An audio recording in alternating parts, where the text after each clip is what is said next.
Hi guys, it's me Kind, welcome back to my channel. So in my last video I showed you how I made this human hair wig with some hair from our lovely sponsor Beauty Forever. Let's be honest though, the wig at the end of that video was not the tea. I was like, did I do something wrong or am I just a disappointment to my family? The styling and all the customization definitely brought it to life though. All I did basically was plucked some hair from the lace, I bleached the knots, cut some baby hairs and then curled it with a curling wand because the hair was a little bit too frizzy for me. So if you want to see how I did all that, make sure you subscribe to my channel and let's jump into the video.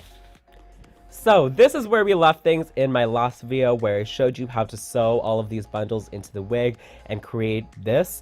Now we're tasked with making things look more soft, more natural, more refined. So I started by putting the wig back onto my wig block and I tweezed out some hair from the lace closure. So all along the hairline you want to really roughly tweeze hairs out, not concentrating in any one spot, but I'm just picking at kind of the first inch of this entire lace closure, and this makes the hairline look a lot more sparse like natural hairlines are.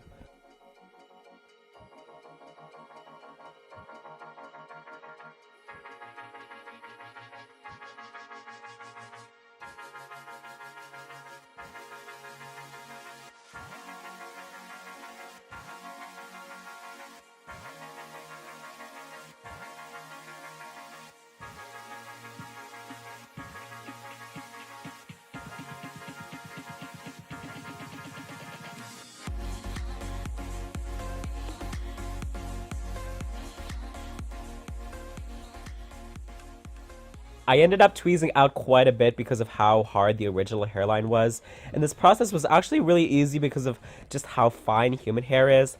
I also took a few strands from this and cut out some baby hairs into it just by cutting a little bit closer to the head.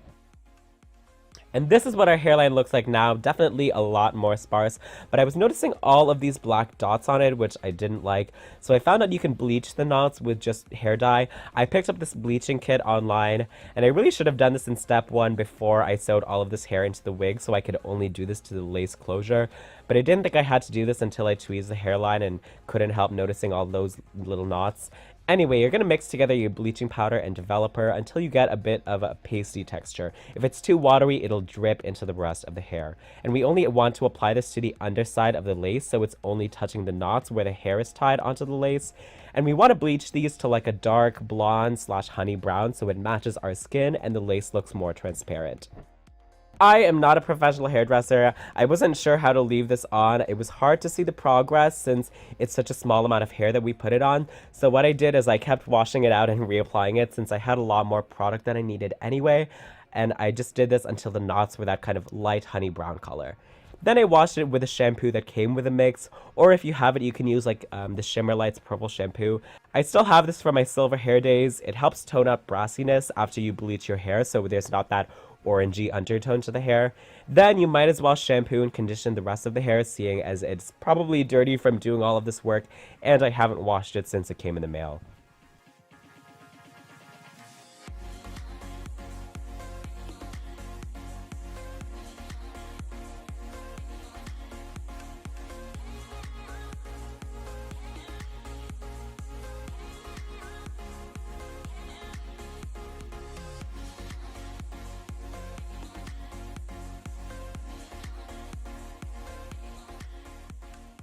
So this is what she looks like now, a lot better now, and the final step is going to be to do some heat styling on this.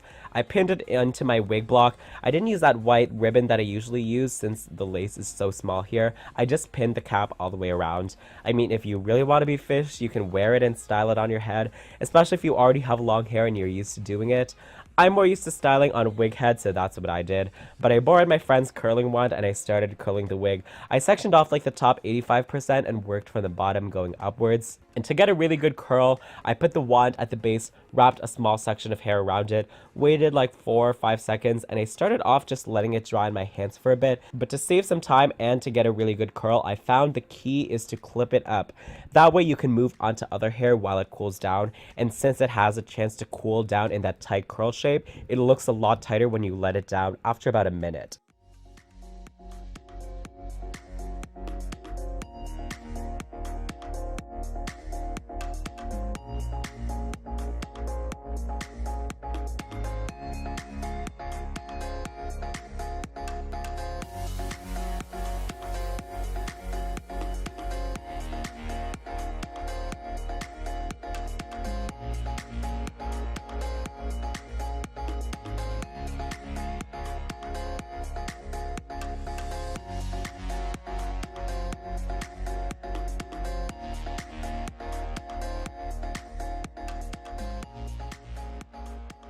and I just continued doing this to the entire head. Took me about 20-30 minutes, but I actually really liked doing this. I felt so Hollywood, like doing this glamorous celebrity hair. I mean, compared to like doing rollers and pins and using a fucking clothes steamer, this just feels a lot more luxurious.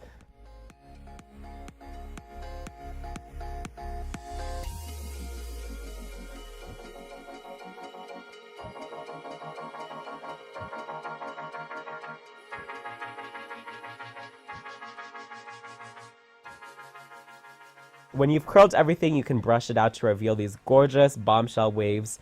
Now when wearing it, I decided to do kind of like a side part. I could have plucked out more hair in the part to make it more natural, but I was indecisive between doing a side part and a middle part, so I didn't create a part with tweezing so that I could have the options. And then I took a little bit of hair and tucked it behind my ears so it would hide the cap. Since we are working with a smaller lace closure here, you have to find ways to conceal the rest of your hairline, unless you have like edges to work with. But you guys, this is a finished wig. I love how it turned out. I feel like I belong in like a shampoo commercial.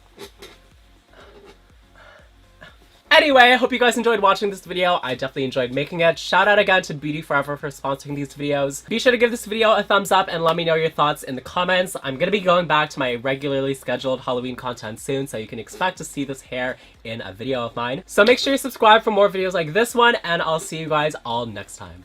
Bye!